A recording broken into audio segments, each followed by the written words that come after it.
Hola, buenas tardes, Marco. Buenas tardes a todos y a todas. Ya estoy grabando.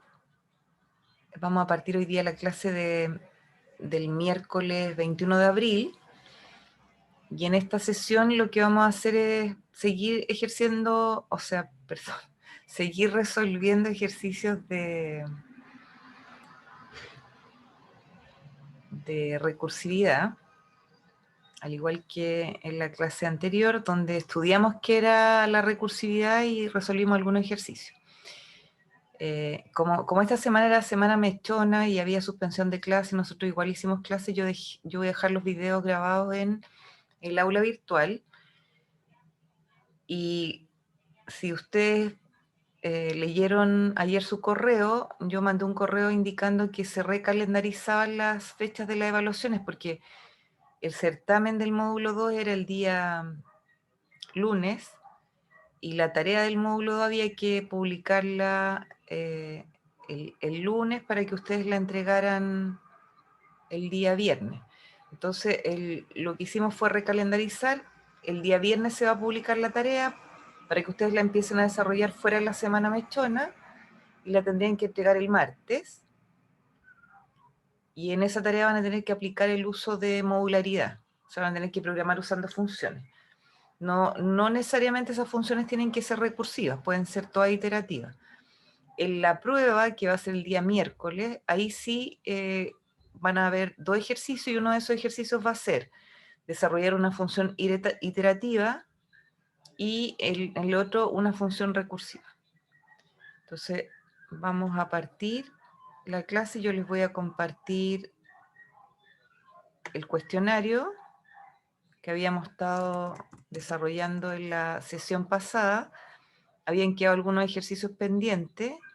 Este es el cuestionario formativo 3, que partió el lunes 19 de abril, pero no lo terminamos de revisar. Entonces, habíamos visto los primeros 6 ejercicios, vimos el factorial, vimos cómo calcular una sumatoria recursivamente, cómo contar los dígitos de un número, cómo sumar los dígitos de un número, cómo contar los cuadrados que había en un determinado tablero, y también vimos el ejercicio del máximo común divisor. Entonces ahora vamos a hacer estos ejercicios del 7 al 11. Algunos de estos ejercicios ustedes ya los resolvieron con funciones iterativas, y ahora la idea es que los resuelvan con funciones recursivas. Entonces vamos a partir viendo este primer ejercicio que se llama número sin cero. Entonces, como es un ejercicio conocido, igual lo voy a leer, pero ustedes ya saben de qué se trata. En matemáticas recreativas, un número sin cero si no contiene ningún dígito igual a cero. Por ejemplo, el 123 es un número sin cero y el 12.045 no lo es.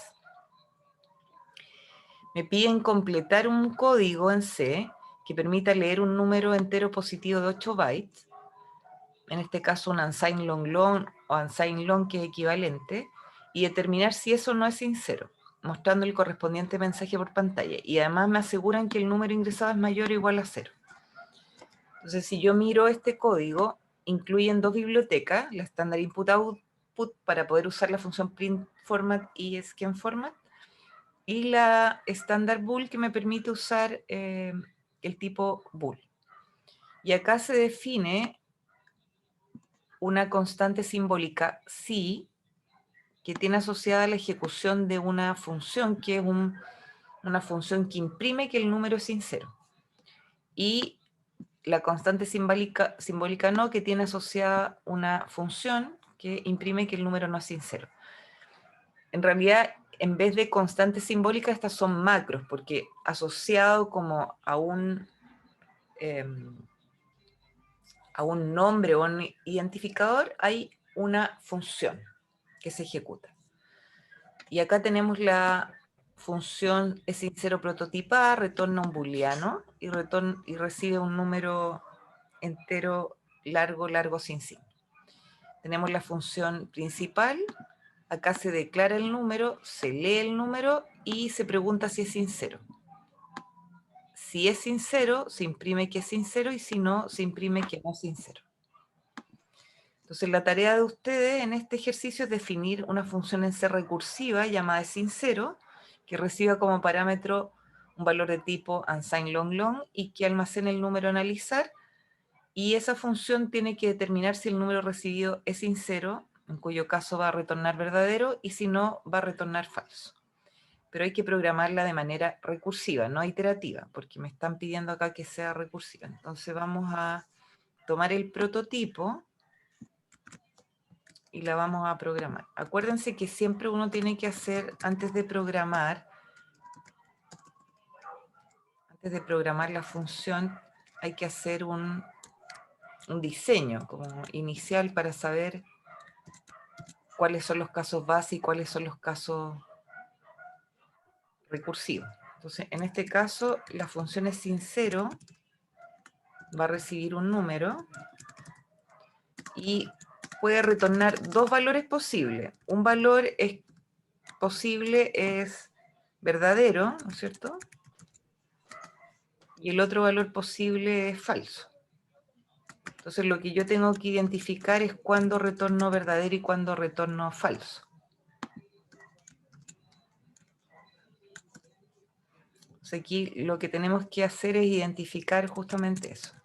Entonces, ¿cuándo podemos afirmar que el número que me ingresaron es sincero? Como la condición para que un número sea sincero es que no tenga ningún dígito igual a 0,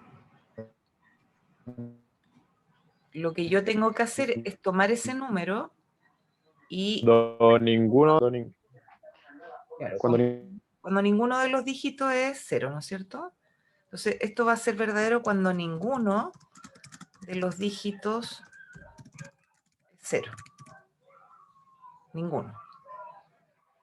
Y va a ser falso cuando todos los dígitos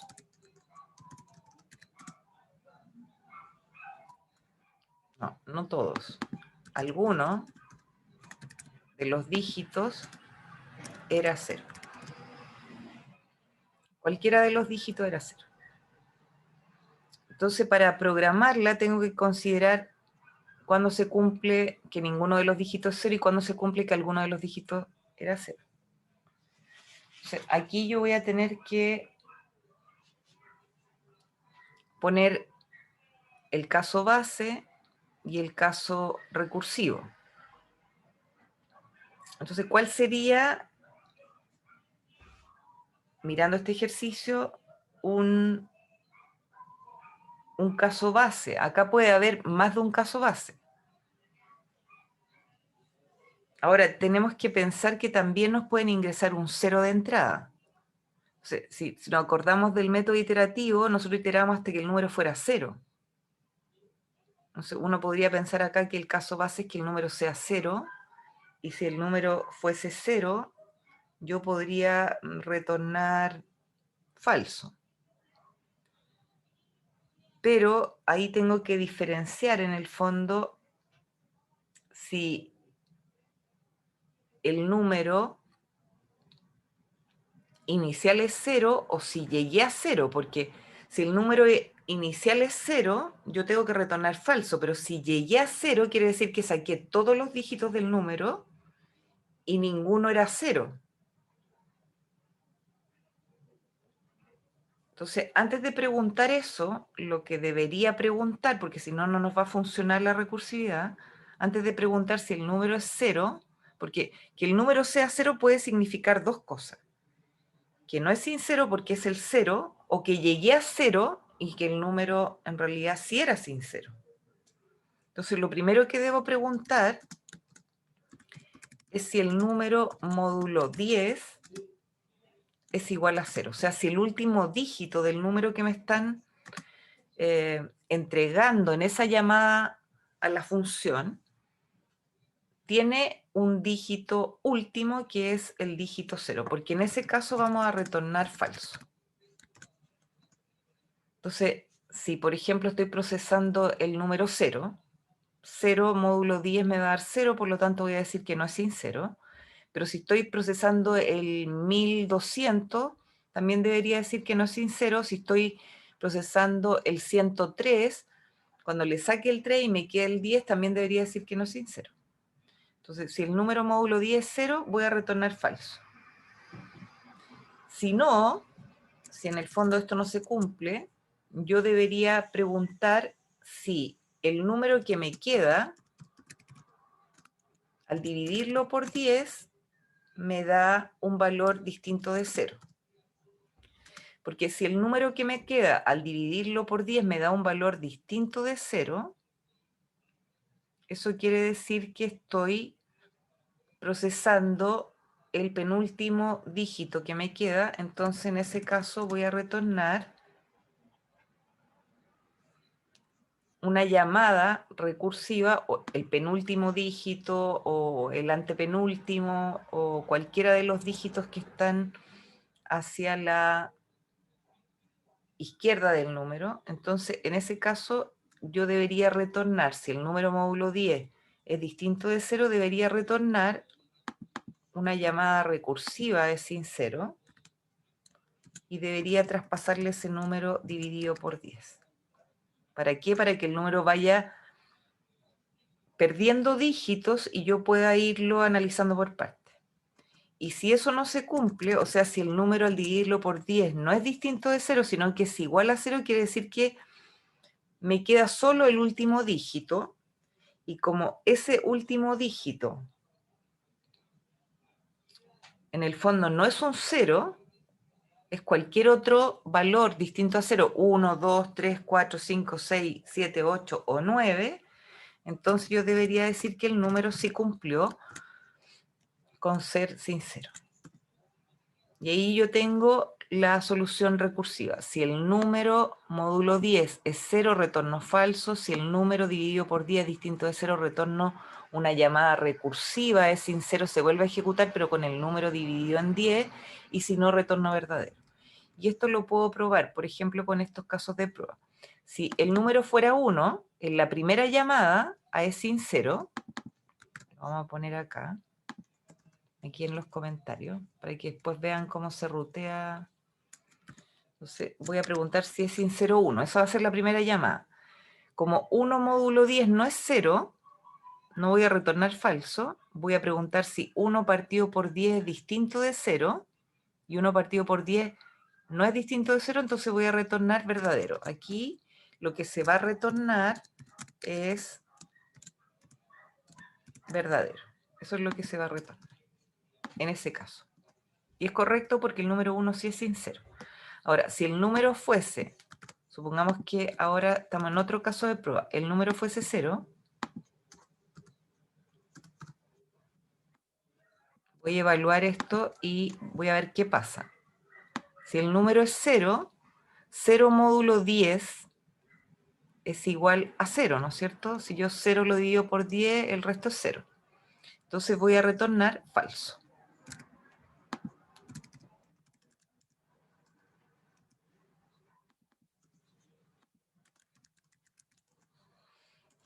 Y si pruebo con el 28,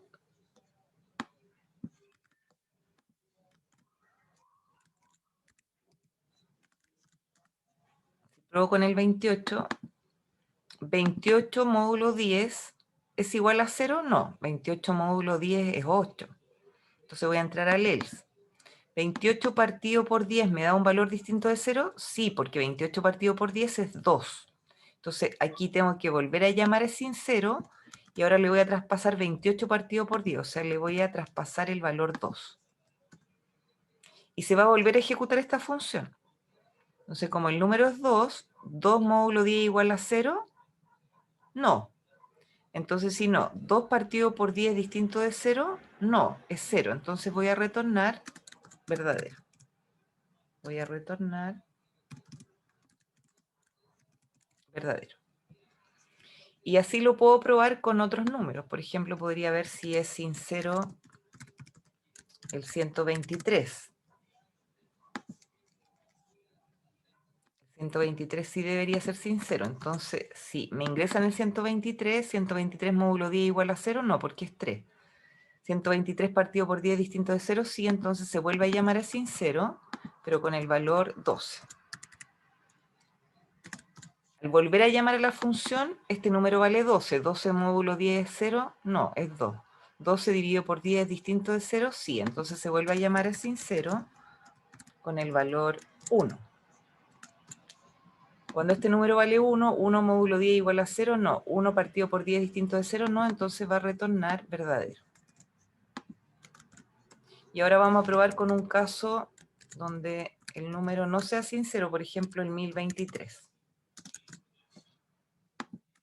En este caso voy a llamar la primera vez a la función con el valor 1023. 1023 módulo 10 igual a 0, no, es 3. Entonces voy a volver a llamar a sincero con el valor 102. Cuando el número vale 102, 102 módulo 10 igual a 0, no, porque es 2. Entonces 102 dividido por 10 me da un valor distinto de 0. Sí, ¿no es cierto? Entonces voy a volver a llamar a sincero, pero con el valor 10. Se vuelve a llamar a la función, el número vale 10, 10 módulo 10 igual a 0. ¿Cuál es la respuesta? 10 módulo 10 es igual a 0. Sí, ¿no es cierto, Javier? Por lo tanto voy a retornar falso. ¿Por qué voy a retornar falso? Porque había un 0 entre los dígitos. Entonces después de que yo lo pruebo, lo voy a comprobar, vamos a verificar si es que están correctamente escritas las instrucciones y si es que efectivamente pasamos los diferentes casos de prueba, y ahí podemos ver que este código funciona. Pero si yo me equivoco, por ejemplo, en diseñar la solución, si yo no lo pienso bien, ¿la puedes mostrar? Si yo no la pienso bien, me puedo equivocar y esto podría no funcionar. Debo pensar muy bien cuál es el diseño que voy a hacer de la solución. Voy a dejar de compartir, voy a permitir compartir la pantalla. Ahora puedes compartir tu...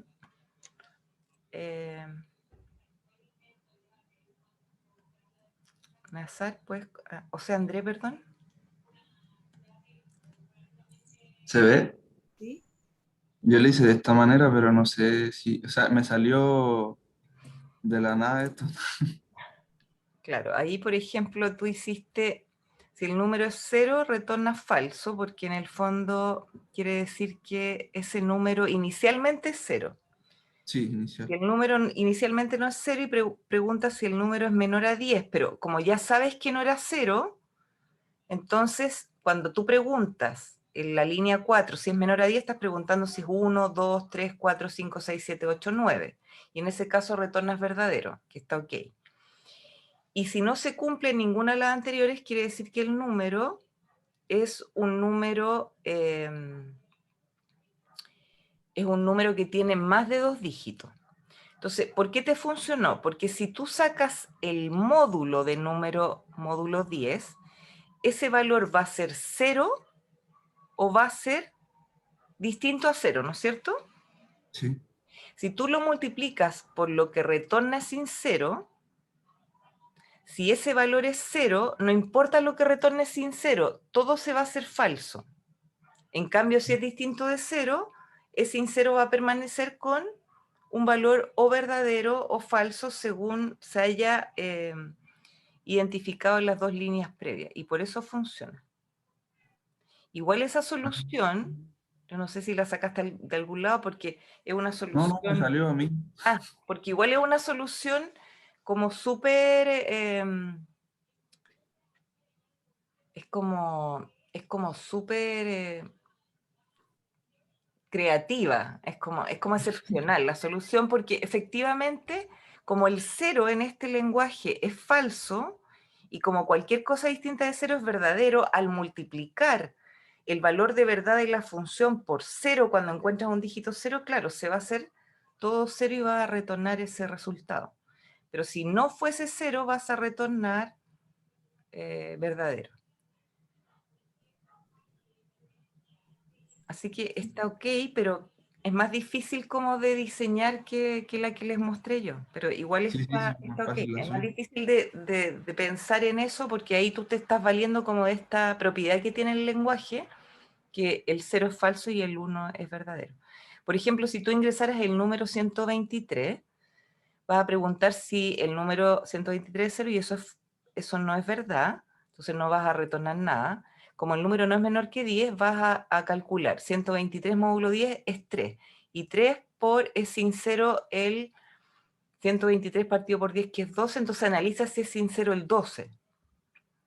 Y como no va a entrar ni en la línea 3 ni en la línea 4, va a ver si 12 módulo 10, es decir, 2 multiplicado por si es sincero el 1. Y como el 1 sí es sincero, entonces ese valor 2, que es verdadero, multiplicado por el valor true, que es 1, te va a dar un número que también es true, que también es considerado verdadero. Y Ah, finalmente por eso retorno es verdadero.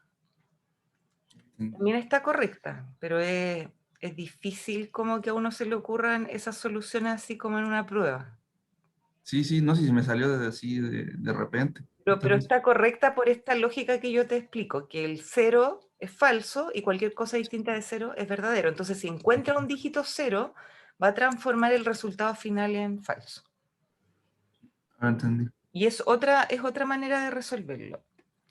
Lo Pero, importante... profe, ¿Mm? por ejemplo, en ese código que está mostrando, en caso, por ejemplo, de que la multiplicación del número módulo 10 y la vuelta, la reevaluación del número que queda repartido 10 ¿Parcial? puede dar un número de 2 dígitos, ¿o no? No, lo que pasa es que es una llamada recursiva, entonces él siempre va a estar iterando esta recursión, repitiéndola, mientras los números sean mayores o iguales a 10. Entonces, cada vez que llame va a ir analizando números parciales. Por ejemplo, analiza si es sincero el 123, después si es sincero el 12, hasta que si es sincero el 1. Como el último número que le queda, en el fondo un valor menor a 10, que no es 0, va a retornar verdadero. Y eso se va a multiplicar por el número previo o el dígito previo que se había extraído. Entonces, no es que lo llame una única vez, lo va a llamar recursivamente. No, no. Si sé que lo llama recursivo, pero a lo que me refiero es que, por ejemplo, imaginémonos un número en donde un dígito ¿Ya? retornaba un 5, por decirlo así, y ¿Ya? retornaba un 2. Ahí, con esa multiplicación, estaría devolviendo un número de 2 dígitos donde hay un 0. ¿En qué parte tú dices que retorna un número? Porque esa función retorna un valor de verdad. Es sincero, retorna un verdadero o falso, no retorna un número. Ah, Retorna entiendo. un booleano. Y ese booleano él lo está multiplicando por un dígito que puede ser 0 o 1. Y al multiplicar un booleano, por ejemplo un true que vale 1 por 0, se hace 0. Si lo multiplico por un número distinto de 0, por ejemplo por el 5, me va a dar 5 y 5 es verdadero. Es que esa es la lógica que él está usando. Igual, por ejemplo, esa multiplicación, André, podrías cambiarla por un i. Mira, cámbiala por un doble ampersand. Esto. Sí, cámbiala por un doble ampersand. Y ahora comprueba.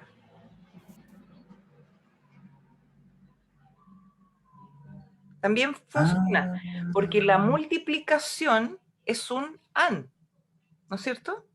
sí, sí. Entonces, en el fondo, cuando yo multiplico, en este caso, un valor 0 o un valor distinto de 0 por un valor de verdad, es lo mismo que si lo operara con un AND. Y así queda mucho más claro. En realidad, eso que tú pusiste de multiplicar es lo mismo que si yo pusiera un i. Mm. Ahí queda más claro, como más lógico. ¿Pero por qué la multiplicación funciona? Bueno, porque en C el 0 es falso y cualquier cosa distinta de 0 es verdadero. Entonces, si yo multiplico por 0, se va a transformar en falso. Y si multiplico por un valor distinto de 0, se va a mantener en el valor de verdad que tenía el valor retornado por la llamada de la función recursiva. ¿Ya? Ya, profe, entendí. Entonces, ahí tenemos ahí habían 3 soluciones para este mismo problema. Esta, ¿Dejo de compartir nomás? ahora igual yo, sí, deja de compartir, Ya. voy a compartir ahora yo. Esta solución que yo les mostré, igual yo le puedo eliminar los else, lo explicamos la clase pasada, porque si esto no se cumple, entonces no va a retornarse falso y no va a terminar la ejecución de la función y se van a ejecutar las siguientes instrucciones fuera de este if. Entonces, puedo evaluar esto y si esto no se cumple, ¿no es cierto? Entonces vamos a retornar falso. Y esto de 3 líneas también funciona. Porque como estoy usando el retornar, si no retorno, entonces no termina la ejecución de la función, continúa. Si no retorno por esta vía, entonces continúa. Y esa es una cuarta forma de programar la misma solución recursiva.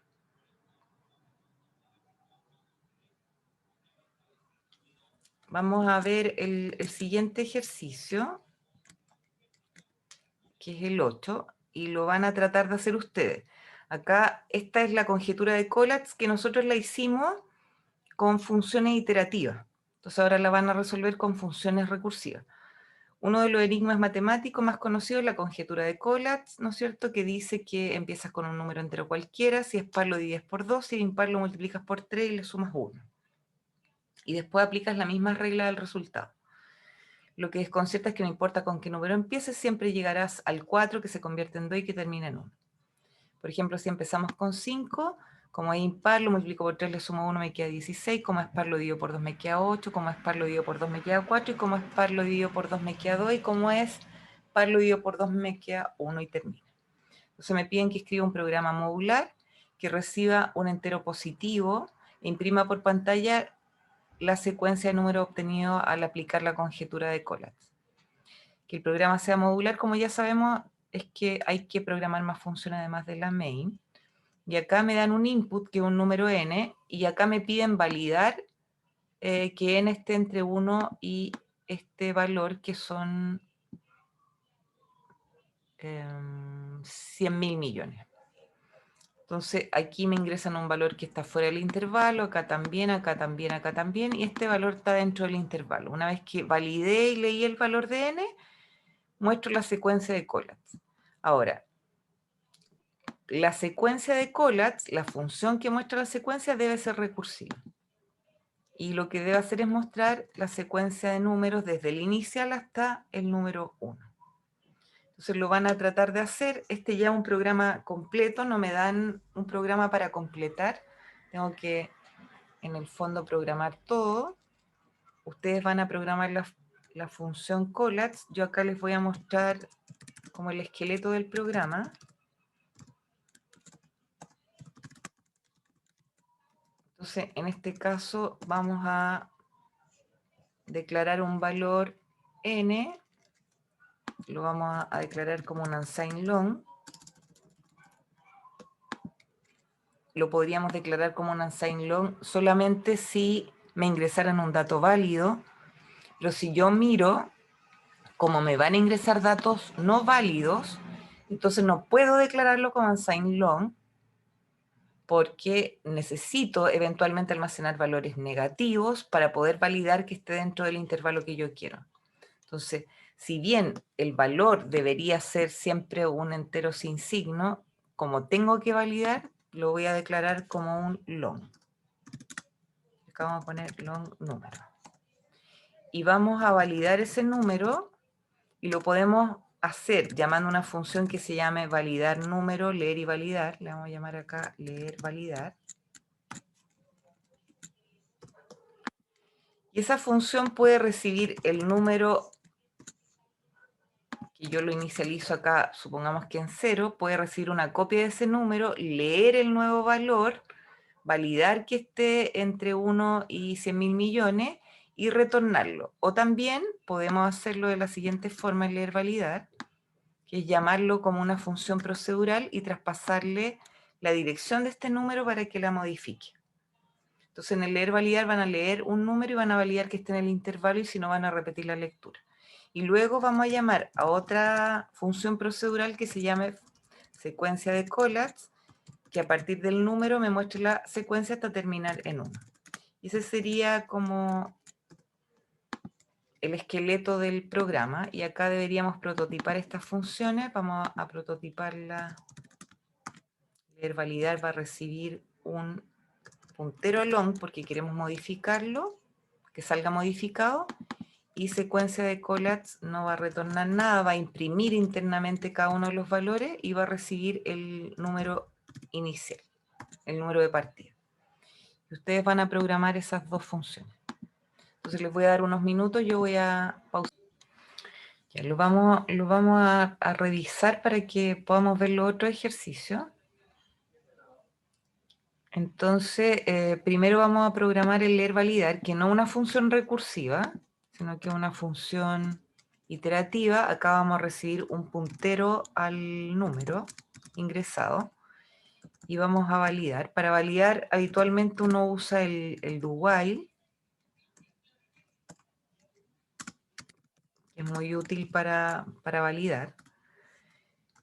Y lo que hacemos acá es leer con un scanf porcentaje LD, porque es un valor de tipo entero, el valor que me ingresa el usuario. Pero en vez de poner acá un ampersand, como esto ya es un puntero, pongo solamente ptr número. Porque esto ya es un puntero, o sea, ya guarda la dirección donde yo quiero ir a escribir el valor leído. Entonces no es necesario poner ampersand. ¿Ok? Porque ptr número guarda la dirección de memoria donde está ese número dentro del stack y lo modifica. Y esto se va a repetir mientras asterisco ptr número sea menor que 1, aquí es ptr, o asterisco ptr número sea mayor que 1.000 millones, sea mayor que, voy a copiar este valor,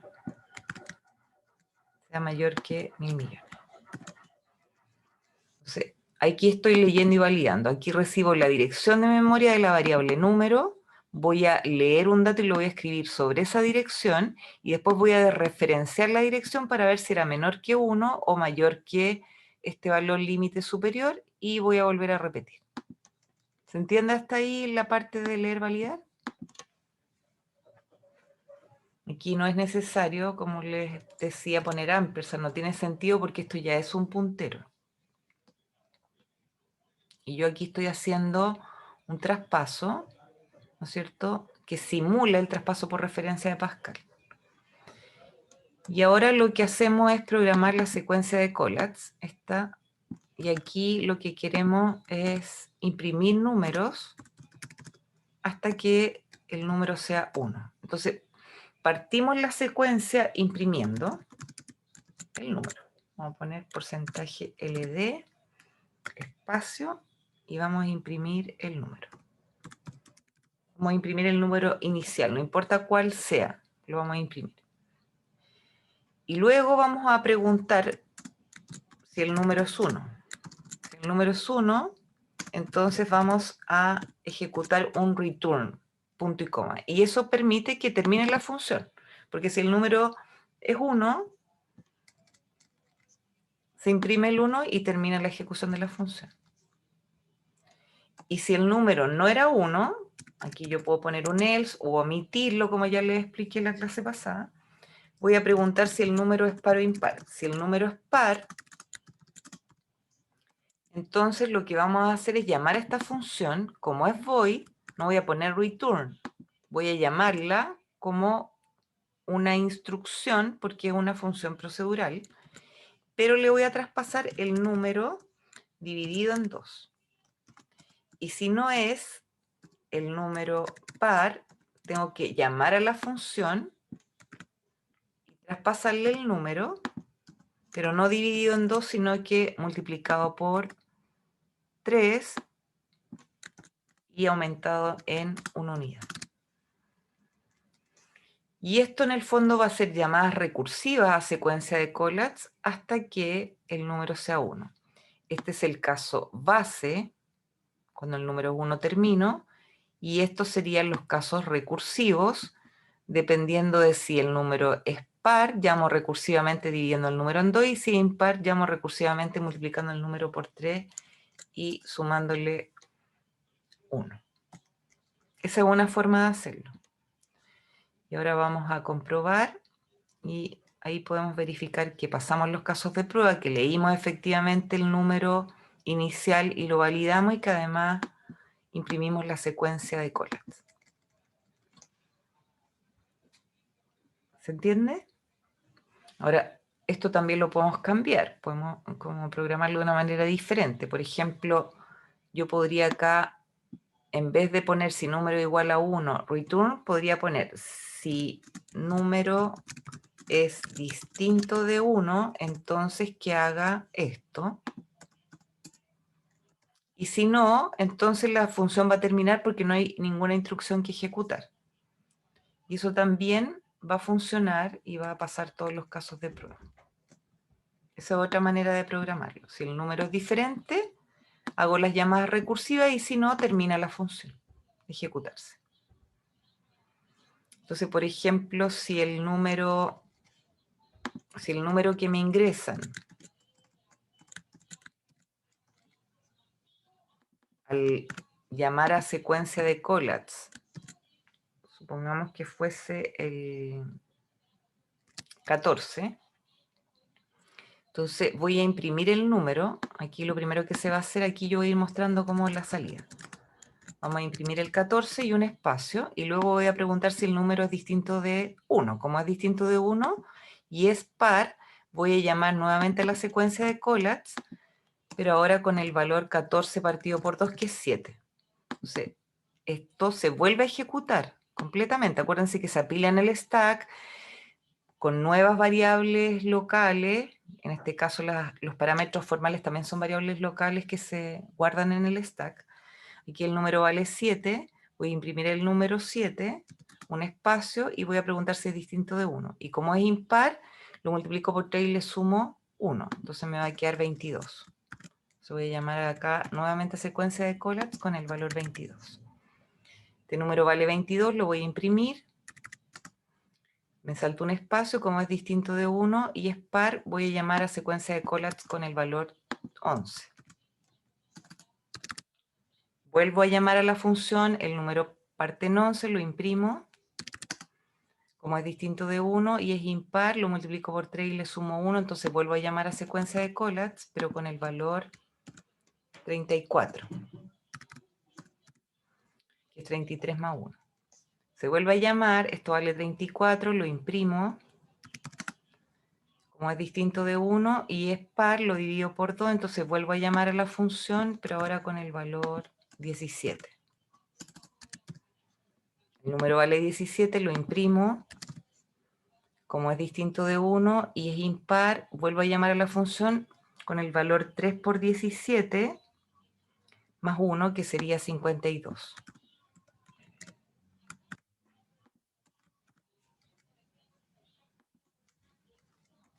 Sería 52. Como este valor es 52, lo imprimo. Como es distinto de 1 y es par, se vuelve a llamar a la función, pero con el valor 52 dividido en 2, que sería 26. Y acá se vuelve a llamar a la función con el valor 26, se imprime, me salto un espacio, si es distinto de 1 y es par, entonces vuelvo a llamar a la función con el valor 13. Ahora con el valor 13. Y así, bueno, hasta que llegue a 1. Entonces va a ir imprimiendo toda la secuencia a partir del 14. No voy a seguir porque quedan un par de iteraciones, hasta que se haga 1 y termine esta llamada recursiva.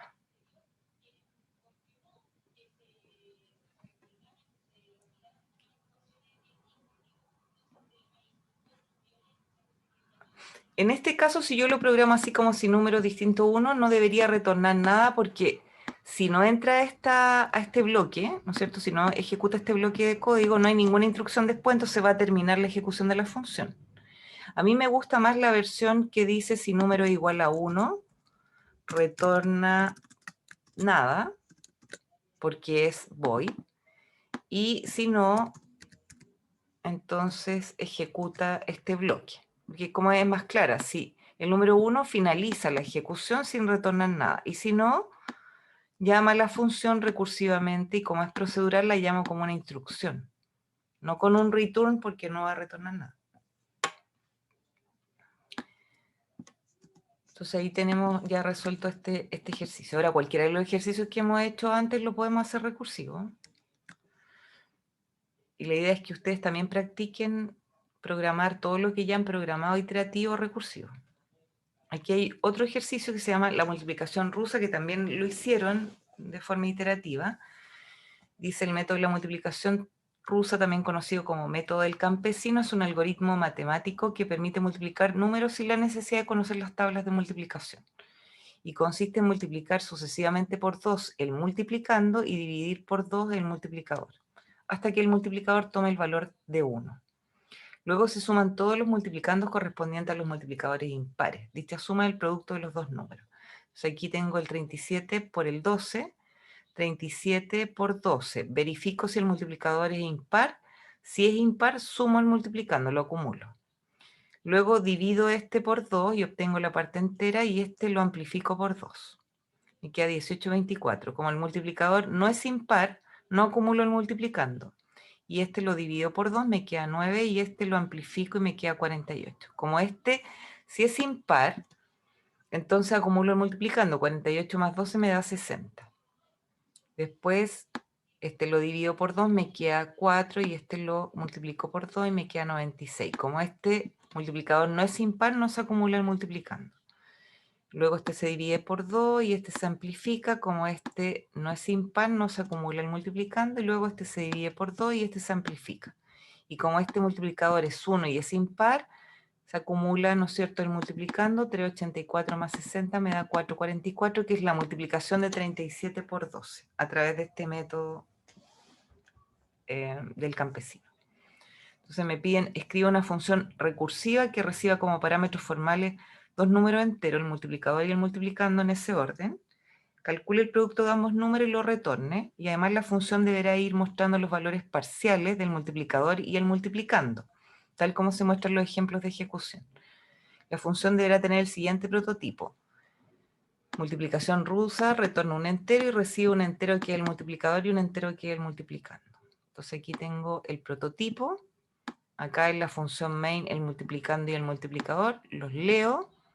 Al resultado le asigno lo que retorna multiplicación rusa, el resultado final, que después lo imprimimos y termina la función main. Si se fijan aquí, además de que la multiplicación rusa vaya haciendo el cálculo, tiene que ir mostrando los valores parciales del multiplicador y del multiplicando. Entonces va a ir mostrando todos los valores que tomó el multiplicador, todos los valores que tomó el multiplicando y va a retornar el resultado final.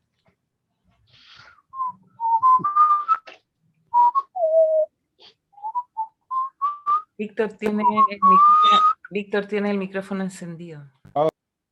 Disculpe. Ya, no te preocupes. Cuidado con que se le encienda el micrófono porque no sabemos lo que podemos escuchar.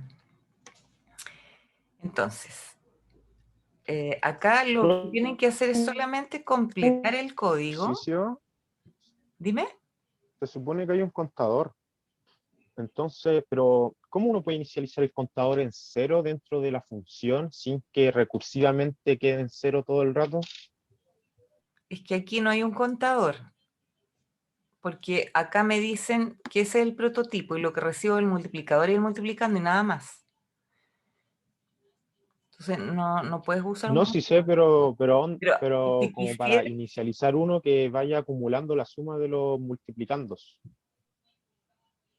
es que en ese caso, si tú quisieras usar un contador, tendría, como lo dije en la clase pasada cuando vimos funciones, yo les dije cualquier función iterativa se puede pasar a recursiva y lo que se hace es que todos los valores que se modifican dentro del ciclo se transforman en parámetros de la función. Entonces, si tú quisieras usar un contador, tendrías que agregar un tercer parámetro y ese parámetro inicializarlo en la llamada a la función con un valor y dentro de la función modificarlo, para que en el fondo no siempre vuelva a cero. Esa es la forma. Pero en este caso no puede ser así porque solo deben haber dos parámetros. Claro. Entonces tienes que resolverlo sin el contador. Es el desafío en el fondo, porque igual estos ejercicios Ah, ya. te obligan a pensar, bueno, me quitaron una variable, ¿cómo lo hago? De hecho, yo a veces les voy a poner, en otro ejercicio que vamos a ver después, yo les voy a poner ese contador como parámetro. Pero también podría sacarlo. Entonces ahí la clave es cómo yo puedo resolver el problema si es que me quitan esta variable que yo usaba en la iteración. Y si no se pudiera resolver, yo no lo pondría, porque hay ocasiones en que uno no va a poder eliminar parámetros. Pero si se puede resolver con un parámetro menos, yo les voy a pedir que lo hagan con un parámetro menos. Entonces aquí voy a recibir el multiplicador y el multiplicando. Y lo que tengo que hacer es ir mostrando los valores parciales, tal como se muestra acá, y además llamar recursivamente a la función para que se repita este proceso de dividir el multiplicador en 2 y de amplificar el multiplicando por 2. Y además ir acumulando el resultado.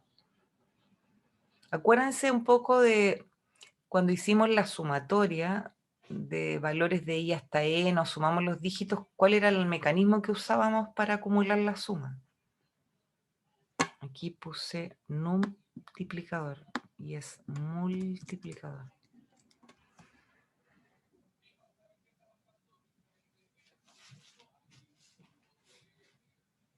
Entonces, ¿qué es lo que harían ustedes en esta función? ¿Qué es lo primero que deberíamos escribir? Porque esta función retorna un valor, pero también imprime valores parciales. Entonces, deberíamos imprimir siempre el valor parcial antes que nada. Entonces, aquí vamos a poner este mensaje, lo vamos a pegar acá, y vamos a reemplazar este valor por un especificador de formato, esto también por un especificador de formato, y vamos a ejecutar también, después de imprimir el mensaje, un salto de línea. Y aquí vamos a poner multiplicador primero, y luego multiplicando después. Y ahí ya tenemos como la impresión de los datos. Y ahora, ¿qué es lo que debería evaluar? ¿Cuál sería acá el caso base? ¿Cuándo esto termina? Lo primero que uno tiene que evaluar son los casos base, porque eso hace que la recursión termine. ¿Cuándo termina? Cuando el multiplicador es 1. Claro, cuando el multiplicador es 1, perfecto. Entonces lo primero que hago es evaluar ese caso. Preguntar si el multiplicador es 1. Si el multiplicador es 1, entonces, ¿qué es lo que yo debería retornar? Como es impar, debería retornar el valor del multiplicando, ¿no es cierto? Porque es impar y el multiplicando lo tengo que sumar. Entonces lo voy a retornar. Voy a retornar el valor del multiplicando. Y si no, si el multiplicador no es 1, entonces, ¿qué debería verificar? Si es par o impar, ¿no es cierto? Porque si es par, lo voy a acumular en la sumatoria, y si es impar lo voy a acumular en la sumatoria, y si es par no lo voy a acumular. Entonces acá voy a preguntar si el multiplicador, que es el que en el fondo define si el multiplicando se suma o no, es par o impar. Si fuese impar, ahí yo estoy preguntando si es impar. Entonces yo lo que tengo que hacer es que el multiplicando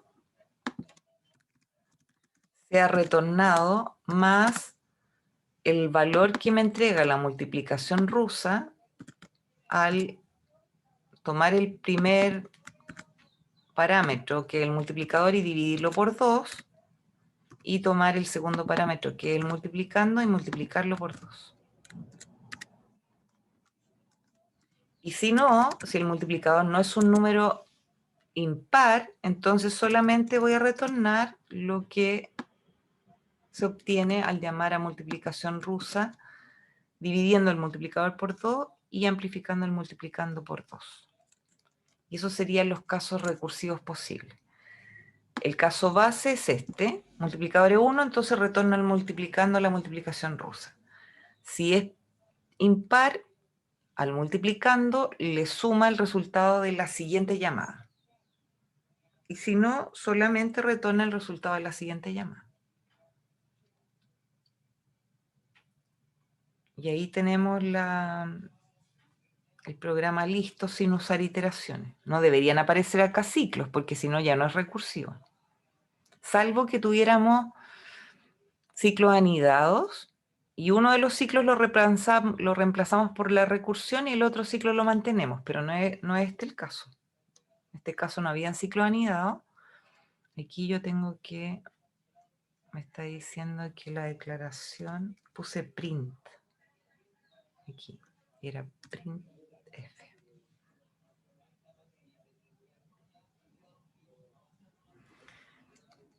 Entonces ahí podemos ver que nos muestra cada uno de los casos parciales y los resultados esperados. Y uno lo puede probar, si es que no le funciona, en este caso sí funciona, pero si no me funcionara puedo hacer como el ruteo. Por ejemplo, supongamos que yo quiero multiplicar 7 y 10. Entonces si yo simulo esto, el multiplicador es 7, el multiplicando es 10. Entonces voy a mostrar 7, 10, ¿no es cierto? Vamos a mostrar en la salida 7, 10, multiplicador y multiplicando. Como el multiplicador no es 1, es 7, entonces voy a ver si es par o impar. Y en este caso es impar. Entonces, como es impar, voy a retornar, va a retornar esta función, va a retornar, acá ustedes pueden poner return, ¿qué retorna? Va a retornar multiplicando, que es 10, más la llamada a la multiplicación rusa, pero dividiendo el multiplicador en 2, 7 dividido por 2 me da 3, y amplificando multiplicando en 2, que sería 20. Y aquí hay una nueva llamada recursiva, entonces la proceso independiente. Cuando el multiplicador es 3 y este es 20, voy a escribirlo, ¿no es cierto? Vamos a escribir aquí 3, 20.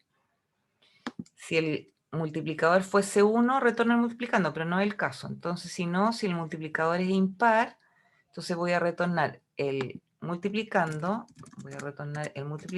más la llamada a la función multiplicación rusa, pero dividiendo el 3 en 2, eso me va a quedar 1 y esto amplificándolo por 2, 40.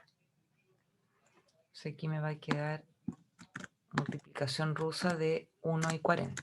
Y eso va a ser, si esto vale 1 y esto vale 40, voy a mostrar 1 y 40, 1, 40. Como el multiplicador es 1, voy a retornar el multiplicando, y el multiplicando va a ser 40. Entonces, esta llamada va a retornar 40, pero ¿dónde? Al punto de llamada, acá. Aquí esto se va a reemplazar por un 40 y esto se va a desapilar del stack. Esta función ya está lista para retornar porque ya resolvió esto que era una incógnita. Entonces retorna 20 más 40, esos 60, se sale del stack y al punto de llamada le devuelve 60. Y esta va a retornar 10 más 60, que es 70, que es la multiplicación de 7 por 10. Y podemos verificar que efectivamente esta función es correcta. Entonces, acuérdense que cuando yo hago una llamada a una función se va apilando y después hay una vuelta atrás, donde la función va retornando valores al punto de llamada.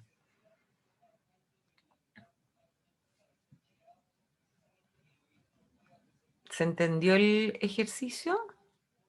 ¿La solución?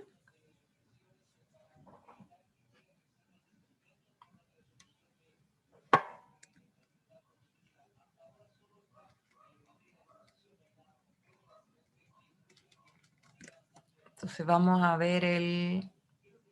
Es importante que aprendan a programar recursivo porque después en estructura de datos hay un capítulo entero donde van a tener que programar todas las operaciones sobre una determinada estructura de manera recursiva, porque no hay otra forma. Hay estructuras que son jerárquicas que hay que procesarlas recursivamente. No se pueden procesar de manera lineal, como los vectores, por ejemplo, que se procesan de manera lineal. Hay estructuras de tipo árbol, árboles binarios, árboles enarios, que hay que procesarlos recursivamente. No van a haber otra forma. Vamos a ver este siguiente ejercicio que es el 10, y este es el del número abundante, y acá sabemos que un número abundante es un natural que es menor que la suma de sus divisores propios positivos. Así, por ejemplo, 12 es un número abundante porque sus divisores propios son 1, 2, 3, 4, 6, y al sumarlos me da un valor que es mayor que el número. Entonces, acá me dicen, nota, los divisores propios de un número son todos aquellos que lo dividen exactamente sin incluir al número como divisor de sí mismo. Complete el siguiente código en C que permita leer un número entero positivo de 8 bytes y determina si eso no es abundante, mostrando el correspondiente mensaje por pantalla.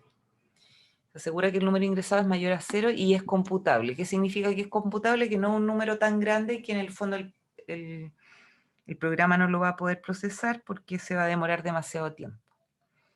Entonces, aquí tengo la función main, una variable local número, leo el número, y acá sí voy a usar una variable contador, como la que tú mencionabas, Víctor. Entonces acá yo puse que la variable divisor candidato parte en 1. Y acá pregunto, si el número que me ingresaron es más pequeño que la suma de sus divisores propios, y esa función va a ser recursiva, y le vamos a traspasar el número y este divisor candidato que parte en 1. Entonces, en esta función vamos a ir probando con todos los divisores de 1 hasta n-1, hasta el número -1.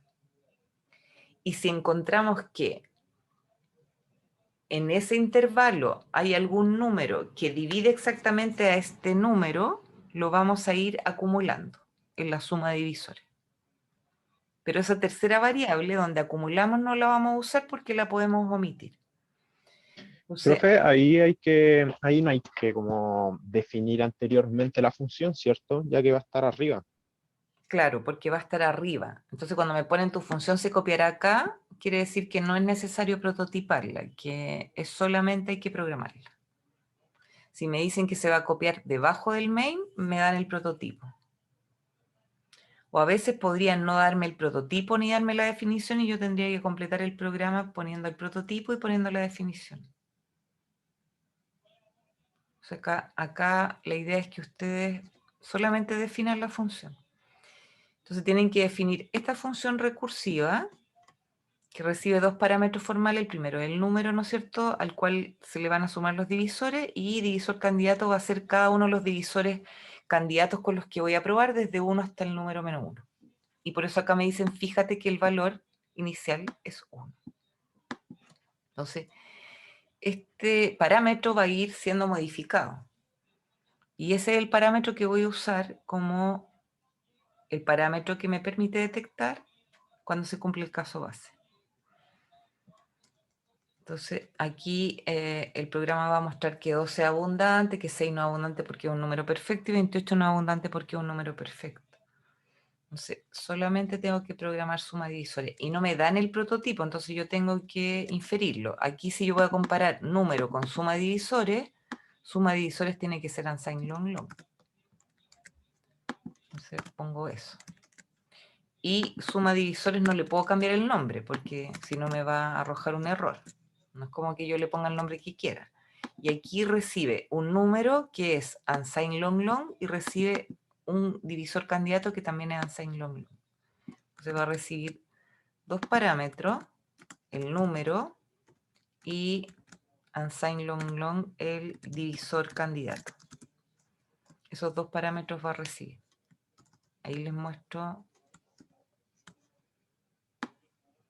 la cabecera completa.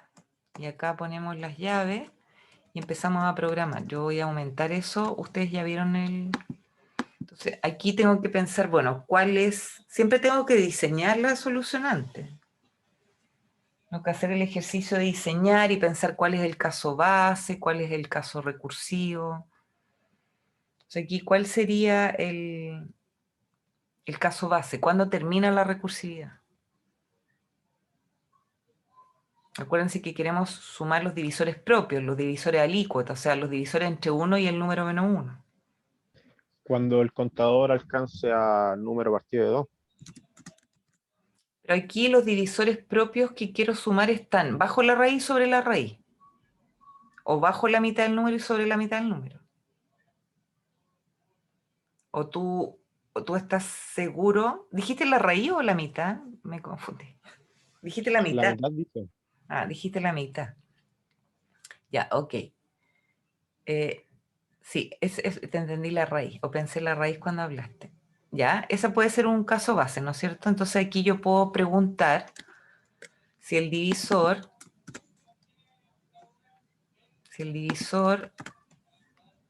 en el fondo es igual a la mitad del número.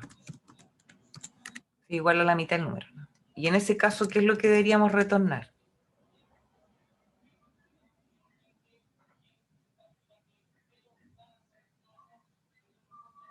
¿Qué es lo que debería retornar suma de divisores? ¿Sé que tengo que retornar ahí?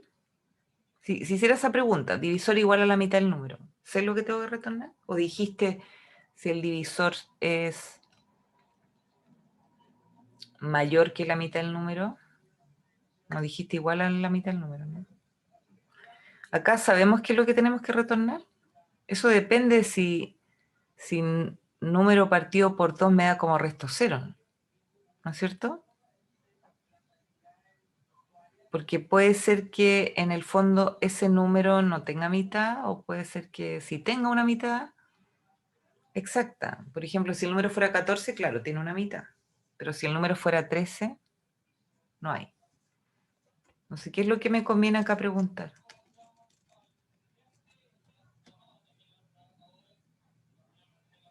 Si el divisor, ¿qué pasa si el divisor supera la mitad del número? ¿Voy a encontrar divisores después de la mitad? No, ¿no es cierto? El único divisor posible va a ser el mismo número, que no lo quiero considerar. Entonces, en este caso voy a retornar un 0.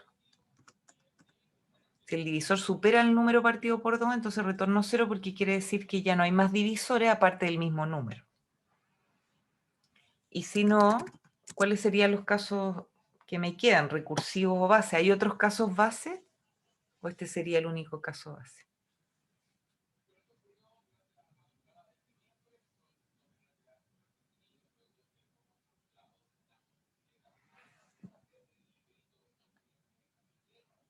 ¿Hay otros casos base?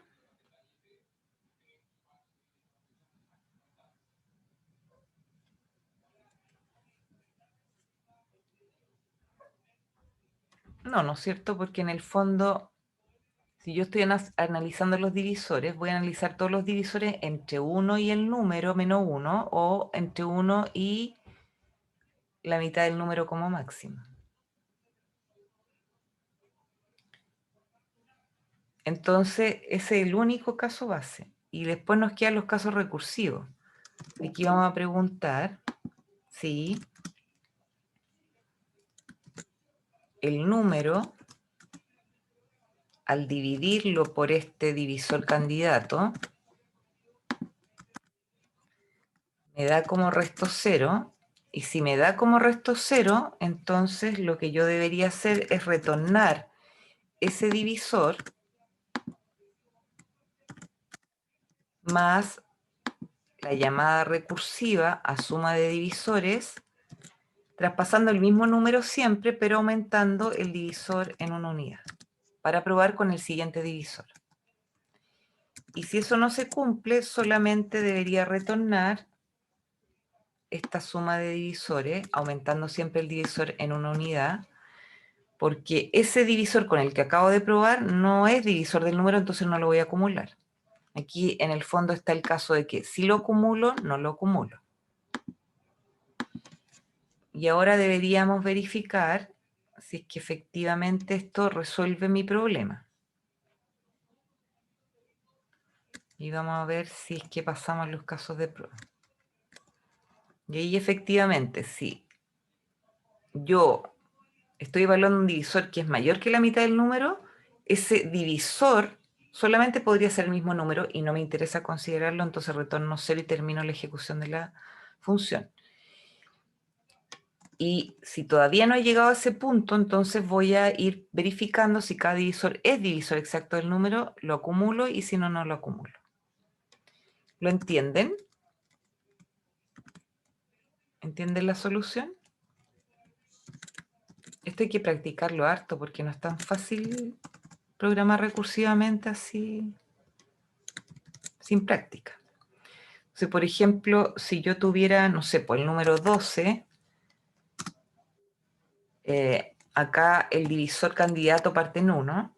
Entonces, al ejecutar esta función, número vale 12, el divisor vale 1, y evalúo si 1 es mayor que 6.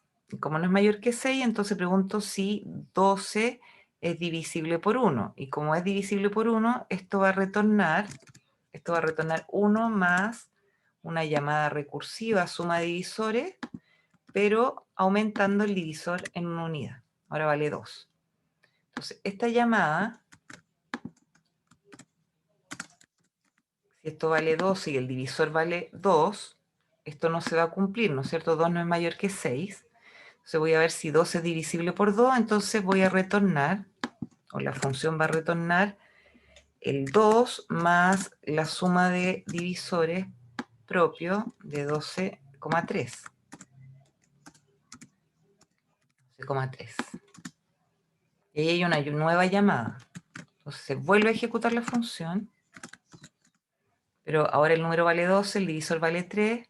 Como 3 no es mayor que 6, 12 dividido por 3 me da como resto 0, sí, entonces va a retornar 3 más la suma de divisores de 12 por 4.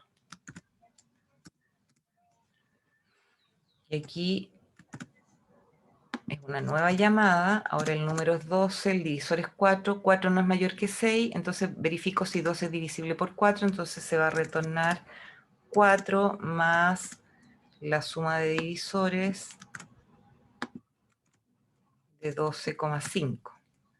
Se vuelve a llamar la función, esto vale 12, el divisor vale 5. Como 5 no es mayor que 6, verifico si 12 es divisible por 5. No es divisible, entonces solamente esto va a retornar, esta llamada, va a retornar solamente una nueva llamada suma de divisores propio, y le vamos a traspasar el 12 y el 6. Entonces, en esta nueva llamada,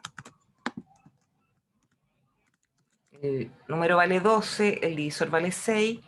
Como 6 no es mayor que la mitad del número, entonces verifico si 12 es divisible por 6, y lo que retorna en este caso es 6 más suma de divisores propios de 12,7. Y en esta nueva llamada llegamos al caso base. Siempre tenemos que llegar al caso base porque si no esto sería una recursión infinita. Entonces el número vale 12, el divisor vale 7. Pregunto si 7 es mayor que la mitad de 12. Es mayor, entonces esto retorna 0. Cuando esta función retorna 0, cuando esta llamada retorna 0, lo retorna al punto de llamada. Aquí retorna el 0 y se desapila. Ahora esta se puede resolver. Esta retorna 6. 6 más 0 es 6. Entonces lo retorna al punto de llamada. Esta retorna 6 y se desapila. Esta función ya está lista, retorna 6 al punto de llamada, acá. Y esta está lista porque puede retornar 6 más 4, 10 al punto de llamada. Esto está listo, 10 más 3 son 13 y lo retorna al punto de llamada. Y esto ya está listo, 13 más 2 son 15 y lo retorna al punto de llamada. Y acá 1 más 15 es 16 y lo retorna al punto de llamada y por lo tanto dice que 12 es abundante. Y ahí ya tenemos listo ese ejercicio. Y queda este, que lo voy a dejar como tarea. Este entró en un certamen, en algún semestre, que es el del número S divisible. Y acá acuérdense que un número S divisible si cada uno de los dígitos, a partir del menos significativo, va dividiendo a las partes del número. En este caso 3 es divisor de 2, 13. El 1 es divisor de 21 y el 2 es divisor de 2. Si se cumple eso, entonces el número es divisible. Hay que tener cuidado también con los dígitos 0, porque no puedo dividir por 0, entonces si hay un dígito 0, el número no es divisible. Y acá me pide leer un número y decir si es o no es divisible. Y la función que programen en este código, divisible, que es booleana, tiene que ser recursiva. Entonces eso va a quedar como tarea y lo vamos a revisar el día lunes.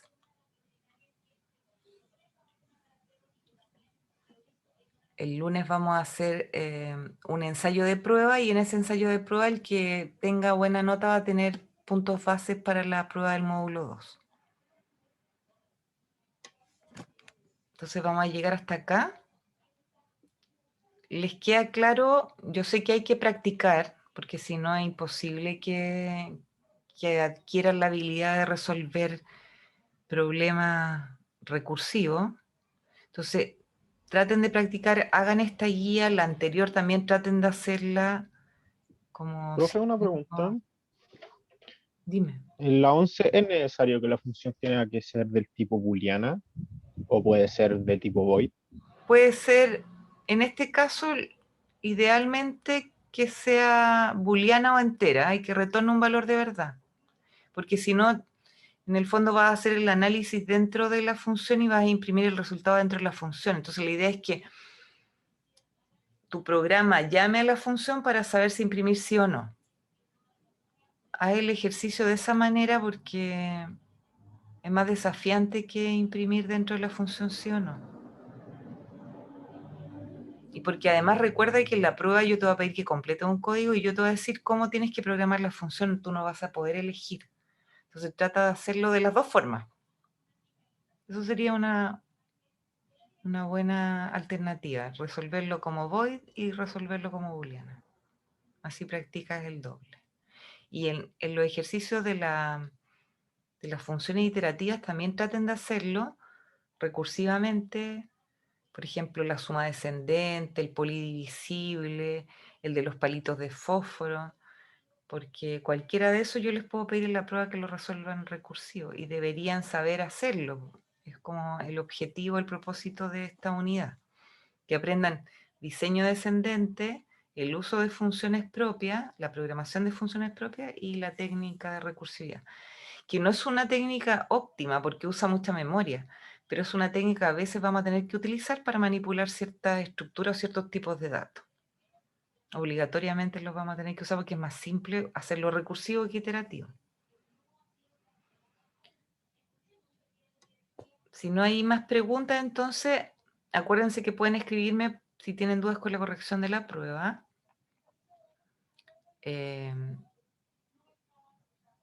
Yo les voy a dejar otros ejercicios más para que practiquen y el lunes vamos a hacer una actividad como con un puntaje base para el certamen del módulo 2.